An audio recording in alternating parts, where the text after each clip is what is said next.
A banker by day, events organizer by night, an artist now more than in the shower. If you asked me a year and a half ago, would I release any music? I would say no. Asian parents are also just a bit Skeptical. Yes. Yeah. They're like, how many Mariah Careys can there be? Exactly. You're not Mariah Carey. Yeah. Make that money to fund your passion rather than going into it straight and then be a struggling artist. Yeah. The creative killer to me would be people who's like, why are you doing this?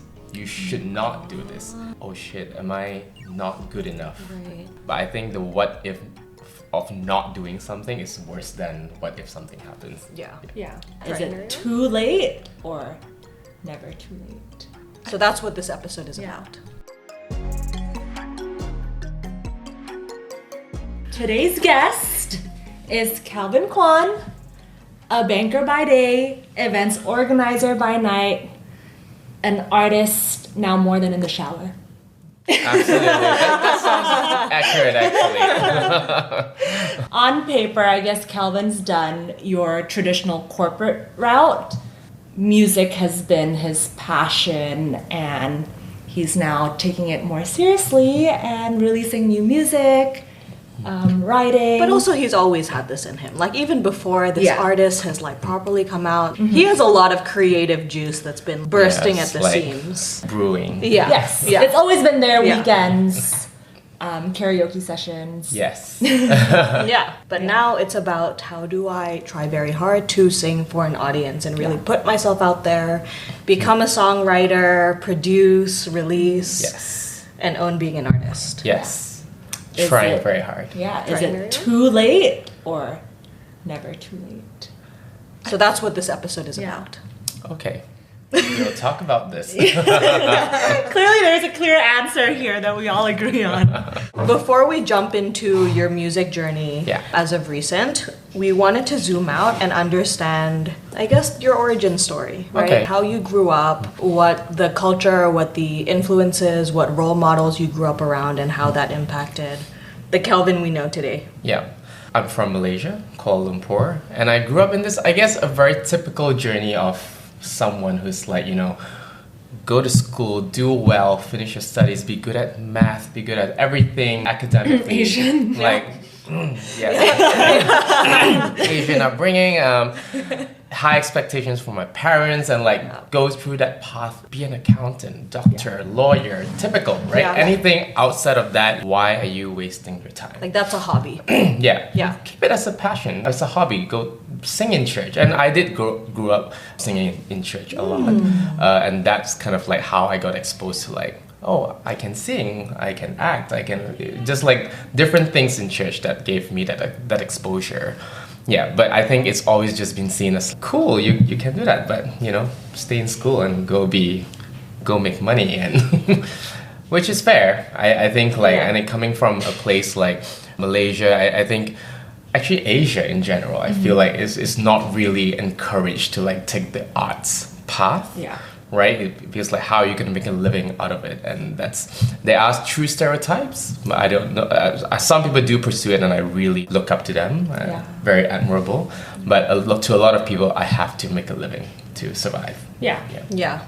And we did talk about this actually in an earlier episode about how entertainment as an industry isn't the same in this part of the world as it is like in the US and like maybe the UK. I think even for our parents' generation especially, to look at their son and be like, this kid really likes to sing, but it's not like I see any musicians around me, right? That have like really made it, that have come from similar beginnings. And so please be an accountant.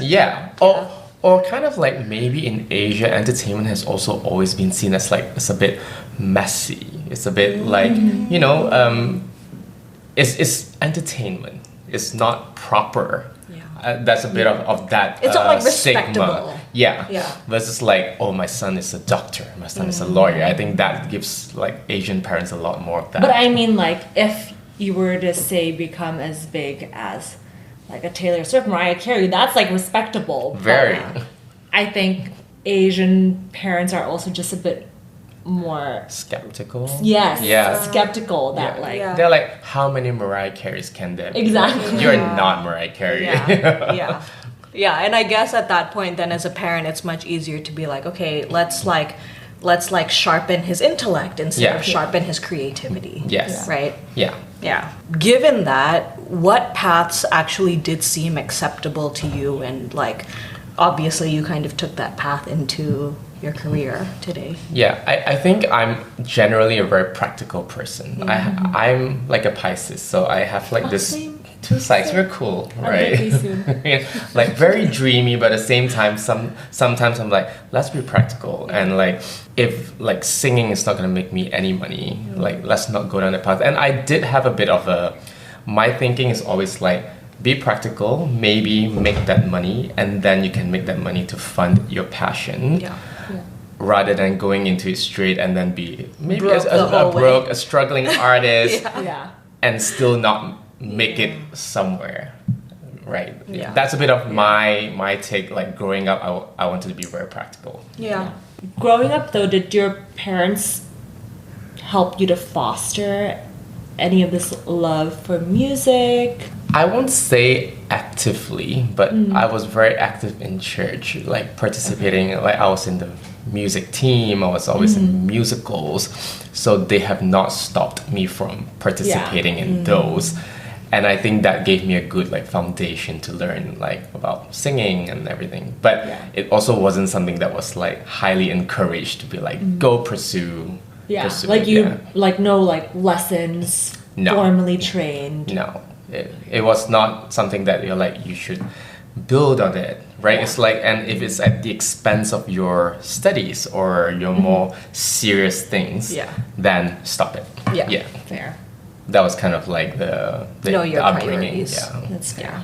As a kid, it was very clear what your priorities were and very dictated by the culture and the family that you grew up in. Fast forward and you start your career and now you're a banker.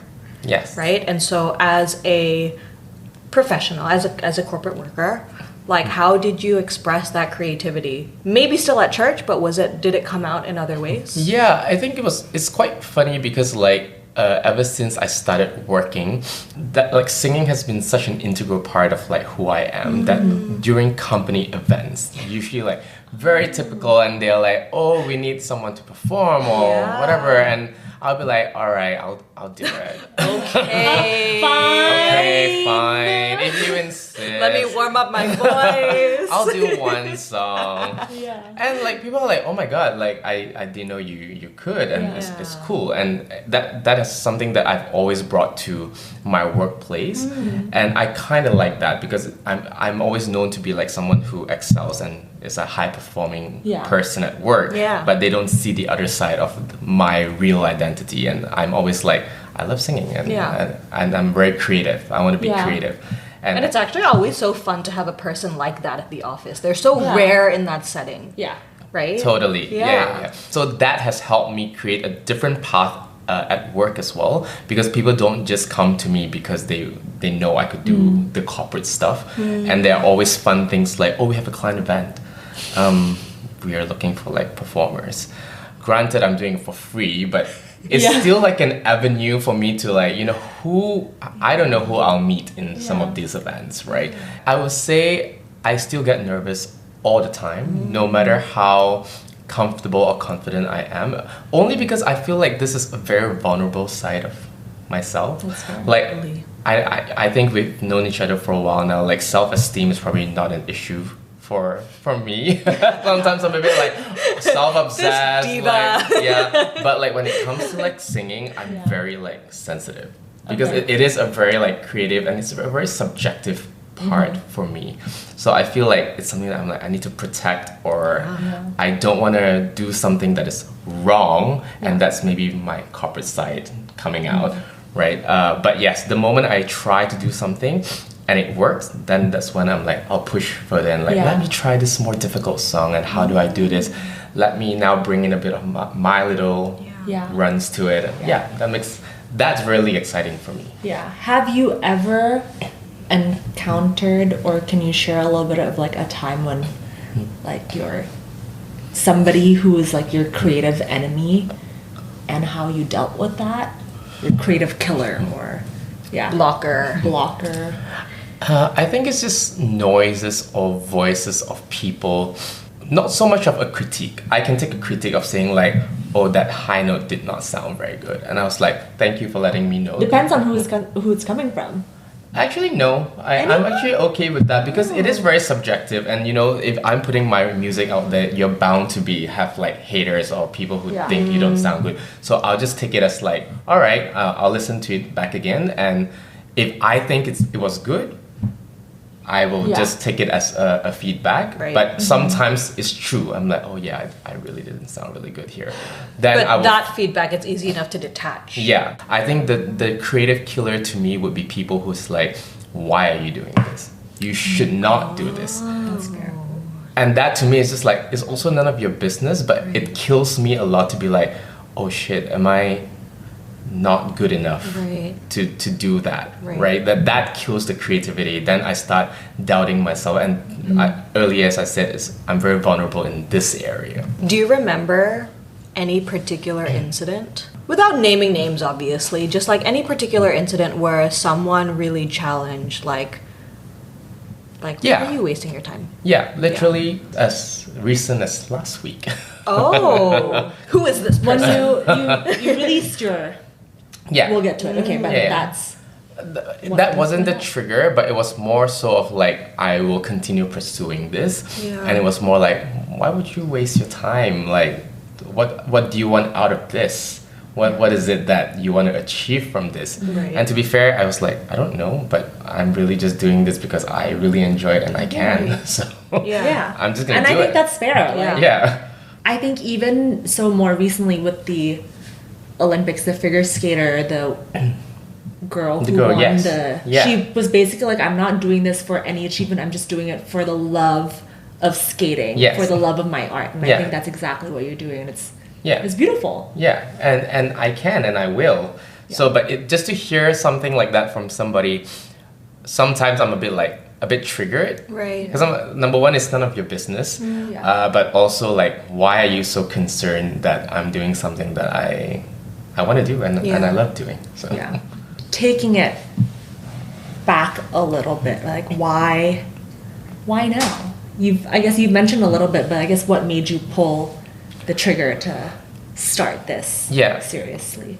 I think interestingly, a year and a half ago, I started an events company, and it's called Curious Creators. And because music is so close to me, I'm like, the first event that we're going to do will be music related. And somehow I have like quite a number of like friends around me who are like musicians and singers. So we're like, all right, let's start this open mic thing and see where it goes. And we've started. And I am someone who plans, right? I'm big on like strategy. So if I wanted to become a singer, I feel like I'm not just going to start immediately. I like to test the waters. And I think having this community started with something of like, okay, I want to write some music. So I got together with my guitarist friend and we started writing 2 to 3 songs. I was like, this sounds quite cool, Don't know where it's going to go. And then as I started the open mic night, more and more singers come together. It's a good community that's really supportive. And I kind of found like my voice, and it's like, okay, this is the lane that I'm going to go down, right? This is my style. And then I started going for vocal lessons because I think it's really important to get the foundations right, because I never had that proper training. And that really helped me also build a lot of confidence. Be like, I can do these songs actually. It's just that the way you do it, the techniques are very different. And if you bring that in, then you can hit those high notes easily. And that's when I'm like, all right, I think it's been a year. And it's something that I have consistently done in the last 1 year. Then let's start. So that's when I'm like, let's invest some time and money and do this properly. But in case I'm like, after 3 months I have lost interest, then I wouldn't go down that path of doing that. But now I feel like it's time. Can I ask, now that you mentioned like you're putting out your own music, what made you want to go down that lane of like writing music, producing, rather than like covers, which is what a lot of singers do and get success from? So I did start off doing a lot of covers just on Instagram, but I do find it a lot more interesting and creative to actually put your own material because it is your true voice, right? And doing covers are great because it's familiar, everybody knows, and you could get viral and whatever. But I just feel like you're just singing everyone else's songs, but what is your story? And I thought it's a space that I kind of want to use to maybe a platform to also like really express myself. Which I'm generally not a very expressive person. If you ask me like one-on-one, like the Asian in me is just like, but I feel like music is a place that I can write and express myself without even like revealing that this might be me too. It could be from a third person perspective. And it's very artistic, right? And everyone can interpret it quite differently. And so I quite like that. What I really appreciate from your story so far actually is like, you had this interest, you had this like this talent too, right? That's been clear since you were a child, that many of us, I think it's like very easy to ignore that. Like whatever it is, whether it's drawing, whether it's like poetry, writing, right? But for you, it was like, okay, I want at least small outlets for me to express this like creative energy that's inside me, right? Whatever environment, whether it's church, whether it's the workplace. And I think what's super cool actually is in the last year, you've like really created that playground for yourself. Which is, I mean, Curious Creators isn't like a small effort either, right? It's you put a lot of time, you put a lot of energy into it, and like this community didn't happen by accident. Right? And the community, how safe it is for you also didn't happen by accident. Right? And so like all of these steps I think are just like small steps forward that give you confidence, that give you like space to learn. And it's really cool that you did that for yourself so intentionally. It was truly intentional because if you asked me a year and a half ago, would I release any music? I would say no, because when I listen back to some of my older like live performances, I'll say like, okay, I can hit those notes, but like it was a lot of effort, right? Like I knew my techniques were not good. When I listen back, I'm like, oh my god, like I did not sound like good at. Like yes, this person I think can sing, but needs a lot more work. But I feel like those steps and then going for lessons really prepared now that I'm like, okay, I would put something that has quality. Because I also don't want to come out and do some half-hearted job, right? So it has to be something that I think is good enough, because I'm also a very self-critical person in general. Then I think now I'm ready to take that step. It might not be perfect, but this is when I will start perfecting it as I go. I think your journey has also shown just like little by little, you'll just get really far. Like you came from like, you know, performing for work events for free, then you took more serious singing lessons, then you have your own event that you organize, and then now you're writing music, producing it, putting it out. It's just like, in the moment, it's just one step, but if you look back throughout the whole journey, it's a huge growth progress. And within a year and a half, I think it's not bad. It's great. I think if you gave me a year to write a song, I would not put anything out. We're working on Monica's confidence. Too. She doesn't believe that she can do very much, even though she's very talented. She has a great voice, by the way, everyone. I mean, in a year and a half, this went from hobby to now thinking like, oh my god, like I want to be an artist, and like this could be a career, a second career for me. And you talked about wondering, like, is this too late, or was this too late to start? Like, at whatever age you were at a year and a half ago. Where does that question even come from? Like, is it too late to start this or to pivot? I mean, there's always that thinking, right? When you hear the naysayers or like, what do you want out of this? Half of me is like, do I want to be the next big pop star? If I do, I'm too old for it. Maybe, I don't know. But like, you know, there are so many like new young singers who's like 18 and 19 and go through all of those things that I'm like, maybe not. I don't really know what this would turn into, but all I know is I can do it and I will do it. So it's just a question I have at the back of my head, like, is it too late to start something like that? But my answer is no. We agree with that. And better late than never. It's true. And maybe it's like it's the perfect timing for you to do it now, while financially there's not pressure for you to produce music That's right. to live off of. That's right. So I was just chatting to my producer friend. Yeah. He's like, actually, you're in the sweetest spot now because you're not producing because you have to make a living out of this. Then a lot of people are forcefully pushing things out and Just hoping seeing what like this. lands. Yeah. Whereas like now you're just writing because this is truly your story. This is your life. Right. And it's like when I look at your lyrics, it's very intimate and it's like I could feel it. So I'm like, yes, because I don't have to write to please people. It's my voice, my story, and I want to do that, and hopefully it impacts people. If not, then it impacts me at the very least. Yeah. I want to add as well, like, I think, like, the fact that you are starting this a little bit later than 18, 19, right? You've also lived a lot of life, right? There's a lot more character, there's a lot more depth, there's a lot more layers to your writing now, I imagine, than I'm sure you could have written great stuff at 19. Heartbreaks and school drama. Yeah, just friends that I don't talk to anymore. Yeah. We can't be friends. And High school in KL.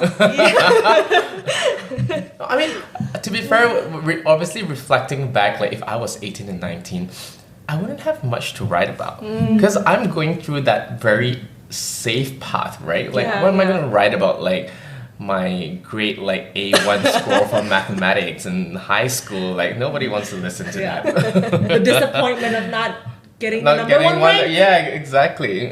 No, Yeah. that would be too like amateurish, I think. Yeah. But I imagine now with the things that you do write about, right? The fact that they are much more layered and personal. Going back to this topic of vulnerability, it's also much more scary to once Very. you've written something to like belt it out for the world, right? Yeah. I do have like one new song that I wrote 2 weeks ago, and I played it. When I listened to the lyrics, I'm like, oh no, do I really want to release this? Because it is very personal. But when I wrote it, I was like, this is really what I felt I wanted to say. But it did give me that thinking like, oh, should I send this out? Because like then everybody would listen to the lyrics and know like what's going on. Yeah. But I think that comes with the creativity part. So as an artist, that's what you should do. I think. Yeah. Can I ask what has been the theme of the songs that you write, or like where do you go to teach I'm looking for tips. I'd like creative outlets. It's always about heartbreaks. Yeah. And not to say that I've been through like a lot of heartbreaks, but I think it's a lot about acceptance, a lot about being with somebody and how somebody perceived myself or how somebody has treated me in a certain way that has triggered certain things. I think that is kind of what I want to talk about. And I think growing up, like the influences are always like the Adeles and Sam Smith that I wail to in the middle of the night, having two glasses of wine or a bottle of wine. You know, and that Chinese restaurant turning table. Ding, ding, ding, ding. I do think I want to move a bit more to something a bit more like inspirational kind of theme as well, because it's a lot more about empowerment and being yourself, and that's what like, more towards like Lady Gaga, Edge of Glory. Yeah, probably like Beyonce. Like, really, like, you know, your identity, embrace it. And a different kind of tone. Yeah. Less dark wailing, sad, mopey, cry in the car. When you're driving Love those. We love those. I need to get those out of the way. Yes. And I need to, and then I want to go into like Expand. the like everybody, you can do what you want to do kind of theme. What's been the hardest part about, maybe even just with your first song, putting it out there? What's been the hardest part of putting yourself out there like that? Oh my god, I think it's about just even talking about it. You know, like talking about yourself is so cringy. Especially in our culture. And on social media, and you have to be like, hey, check this out, and like I'm singing, please stream. It's a bit like, oh, I don't want to do things like that, but you know you have to if you want to put your stuff out there. So that has been, I think, the biggest challenge for me. Like the writing of the music, it is a journey and it's a difficult process to kind of like find what you want to say, but it's still just myself, right? I'm boxing myself in a room with my guitarist. But to then tell people like, hey, it's out this Friday, please go stream. I'm like, ugh. The self-promotion is like, I get it. You gotta make it go TikTok viral. People listen. What's been like your biggest excuse for not doing or delaying? I think it's more about what if I'm not good enough. That would be the hurdle, because I don't think time, money, and all these things, like, I will find time if I want to do something, and I can fund certain things, but... Yeah, you'll make it work. Yeah, I'll make it work, but what if I'm truly not good enough? Yeah, I think in the beginning, so I'm like, oh, it's okay, let's just put this on, just keep singing, like, at the events, and... No, but who wants to listen to you? Like, it's a bit of like that devil that's behind your head. Of course. Yeah. But hot take though, I have said this. Obviously, there are certain people who are just really gifted with like amazing, unique, generational voices, right? Sure. But I feel like most people who can carry a tune, if you work hard enough at the craft, you can be pretty good. Yeah. You can be pretty good. Like, you can be top charting without, like, so I feel like with you already have, like, the basis that everybody could start on. Yes. And it's just the practicing, the working on it. I do believe, because I actually do tell people everyone can sing. And it's just a matter of, like, the technique and changing the key. Nobody ever needs to sing at Mariah's key. Range, Like, for a guy, you could drop like 5 keys down and it would sound like you, and you can keep that tune, keep that note, and you will sound good. And I do think going for vocal lessons have changed things dramatically. It is a lot of work. But if you do enjoy something, I believe like it's not a task, you know. When do you feel like you're most like in flow throughout this journey? The different components of it is, there are parts that I really enjoy.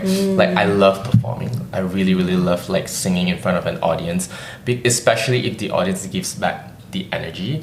That gives me a lot more confidence to like open up and like really like perform. And when I perform like live, I try not to make it like I'm the background singer. I want to like perform like it's my mini concert, even though it might not be. It is my stadium, fully sold out. That's kind of like the vision. I'm like, all right, let's give it. Honestly, what we all think of in the shower. Yeah, exactly. Like this thousands of audience in front of you. Thank you for coming tonight. And I think songwriting wise, I'm most creative at like 12 a.m. When I'm having a glass of wine. Like, sometimes I sit by the piano during the day. I'm just like, I don't know what I'm doing. But the moment it's like 11:30, 12, and all of a sudden like, words are coming, and maybe the wine helps. Yeah. If there is any process to the madness and to these like strokes of inspiration, like, what is that for you? I have to be very intentional about it. When I do go for a gig and I come up with a set list, I have to lock myself in a room and just like, what is this gig for? Am I just background singing, or is it like for an anniversary party? And that really influences like the songs that I pick, and I have to sit and spend time to create that, because it's easy just to be like, I'll pick songs that I can sing easily, but I want them to flow. I want to have some meaning. I want to have like ups and downs, the dynamics behind it. So it's the same for songwriting. I have to be like, okay, I think Tuesday is when I'm gonna like lock myself and do this, and I will make sure I do that at 11 p.m. and I start that sitting in front of the piano and just like do all sorts of things. Different artists are like, oh, when I'm inspired, I hear this lyrics when I wake up, I will record it into a phone. That doesn't really happen to me. Like, when I wake up in the morning, I'm like, I want breakfast. I'm hungry. So that intention of sitting down, like, okay, what do I want to write about? Is probably my process. Then I think about what theme, and then you start from there, I think. Do you journal, or is the writing kind of your journaling part? I didn't particularly think it worked for me. It was more like when I sit down to write music, that's my journal. Yeah. No, I think for me, I did that one because I generally day to day I don't express very well. So I feel like that just forced me to journal. But I was more thinking like, how do you remember? Sometimes I feel like I just forget stuff. And writing requires you to have good memory of things that happened. Yeah. I guess this is where my corporate job kind of skills come into play. And I'm someone who remembers things just in my head. So when I go for meetings, I don't really like write minutes but I just remember, right? So to me, when I sit down to write, and when I say I want to write about ABC, then all of those things will kind of start coming back, and that helps. Or worst case, sometimes when I have an idea but I'm very busy, I would just write that idea down, just on my notes, like that. So that it triggers all the memories that comes up when I start writing. I'm like, let me look at this, and like, oh yeah, that happened that day. I've generally done this, not because I wanted to write, I just something to remember. Yeah. I'll put on a keyword. 2 years later, I open the notes app and I'm like, what the fuck? Like Apple. Did you? Yeah, like Apple, New York Park. What? Like, the Big Apple? Or like I write down like my dreams sometimes when I wake up. I'll just like write down a few things that I remember. But 2 years later, I'll just open it and I'm like, no idea what this was for.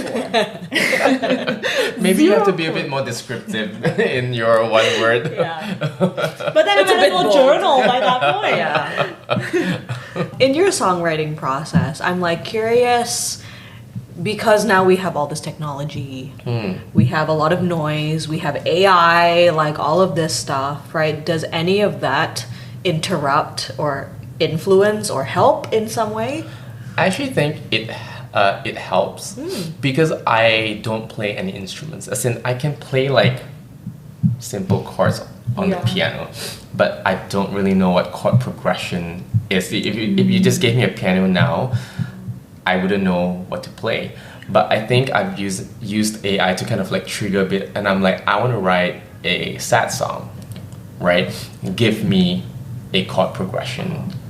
Like, but you've never tried like, I want to write a sad song, please write it for me. This is my story based on my note that I wrote 3 years ago. These 3 words. But then I think that defeats the whole point of the creative process.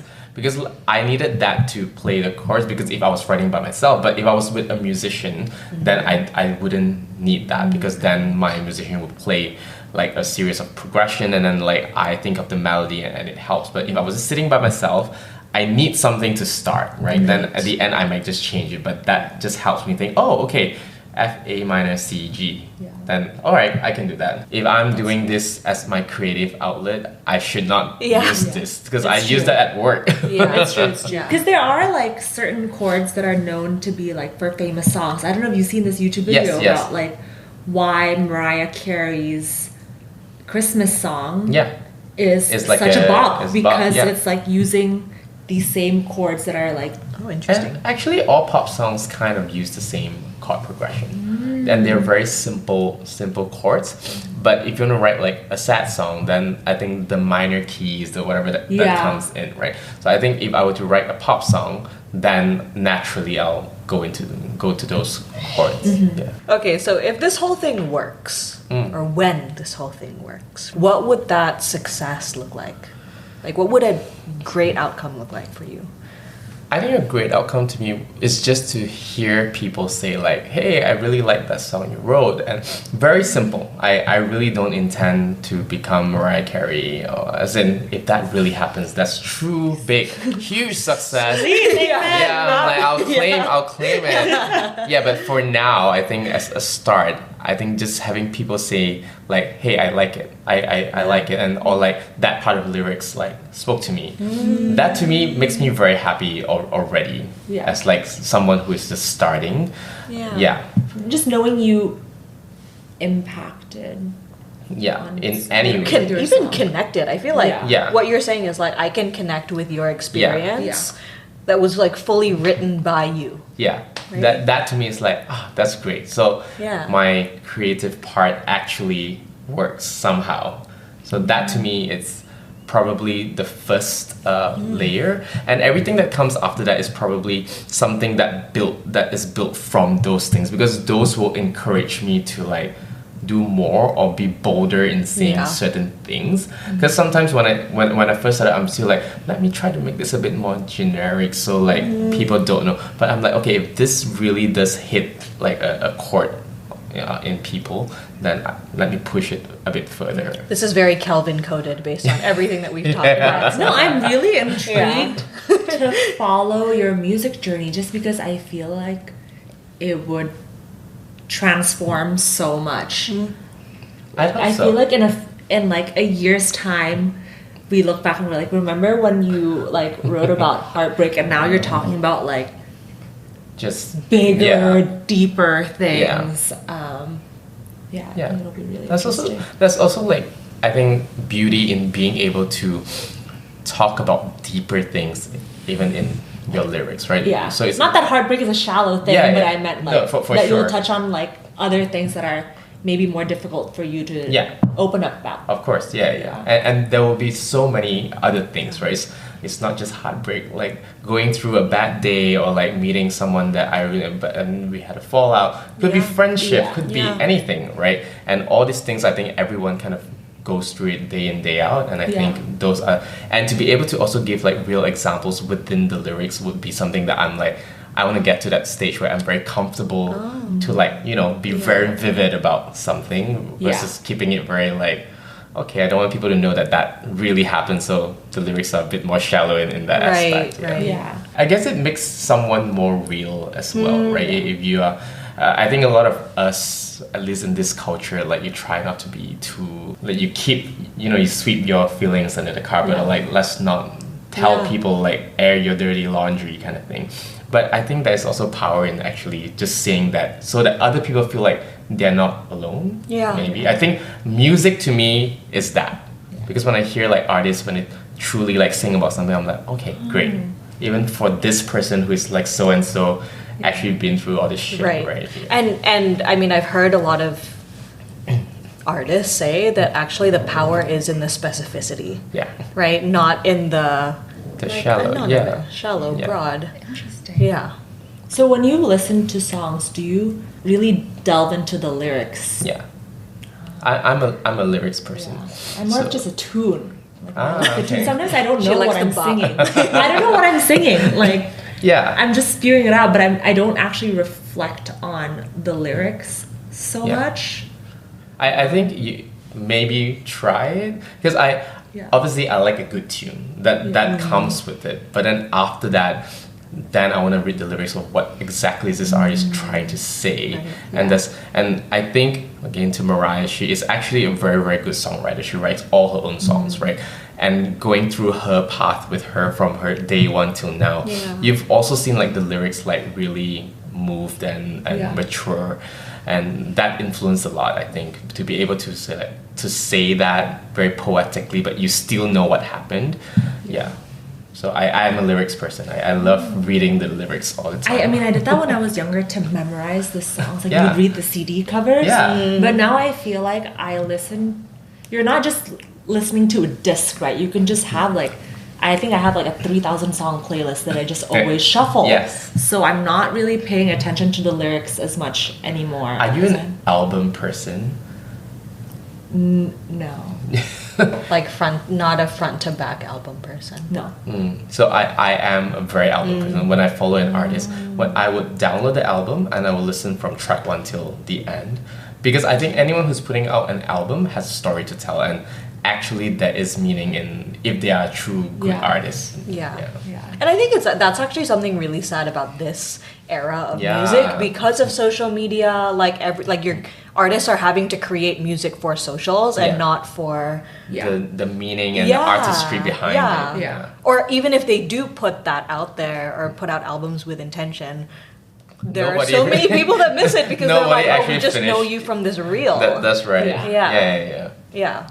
Whereas growing up, like, we did have those albums. Well, because you can only carry maybe 5 max. Like yeah, with in your CD folder in your back. Well, even before that, like tapes. Yeah. Like, And you can't even really like skip through. Yeah. Right? you have to Yeah. Yeah. So you're forced to kind of like, okay, I'll finish like side A and side B. Yeah, yeah. So, yeah, I think a sad thing that we've lost in this era of music, but it's cool, I guess, that this is still something that you appreciate. And I think, again, that speaks to your interest and, like, your appreciation for intention from artists. Yeah. If you were to look at yourself this year, what you want to do, I guess, what's at the top of that, or what's the one thing that you want to try?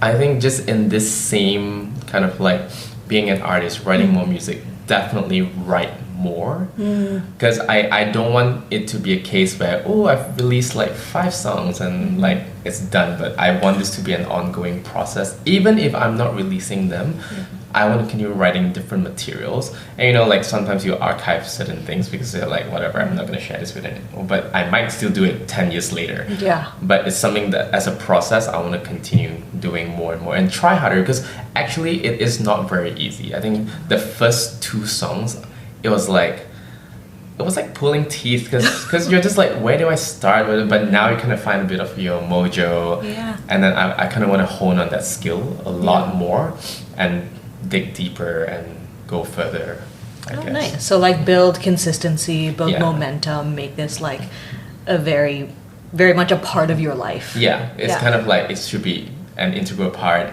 And I kind of want it to be like when people hear it, I want them to know this is Kelvin. Yeah. That to me would be like what I want to try very hard doing. Yeah. Yeah. And I think it's very difficult. I mean, you're not going to do like a DJ Khaled.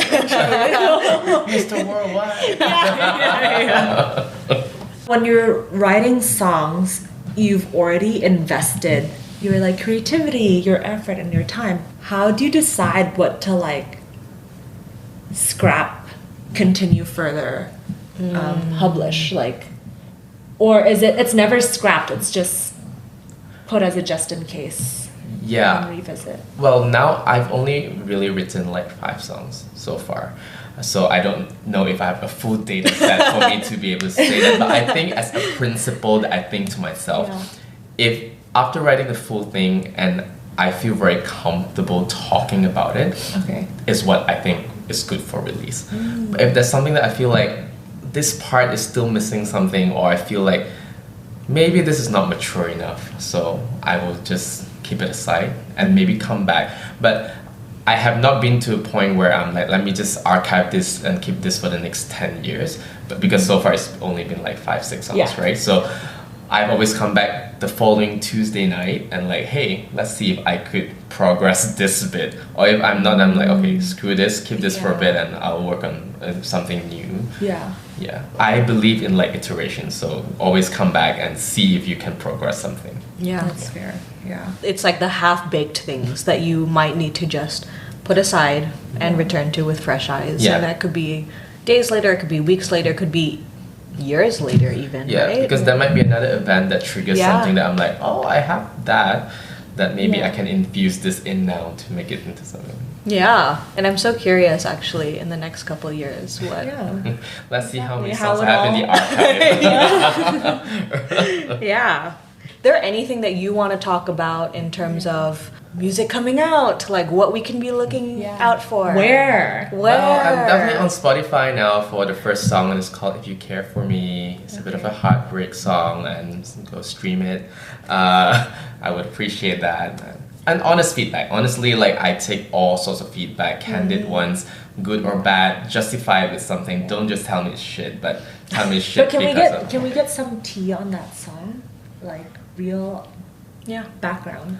Okay, so Teaser? so I wrote this with my co-writer Ricardo, who is also my musician. But basically, it's a song for people who's been ghosted on.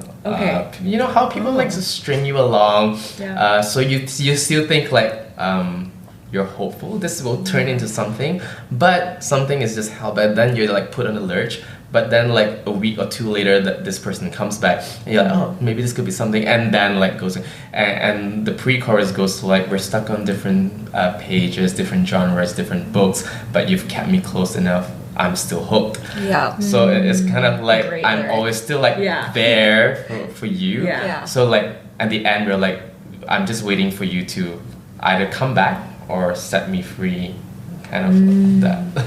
Yeah. Without going into specifics, but Yeah. true life story. We all get it. Yeah.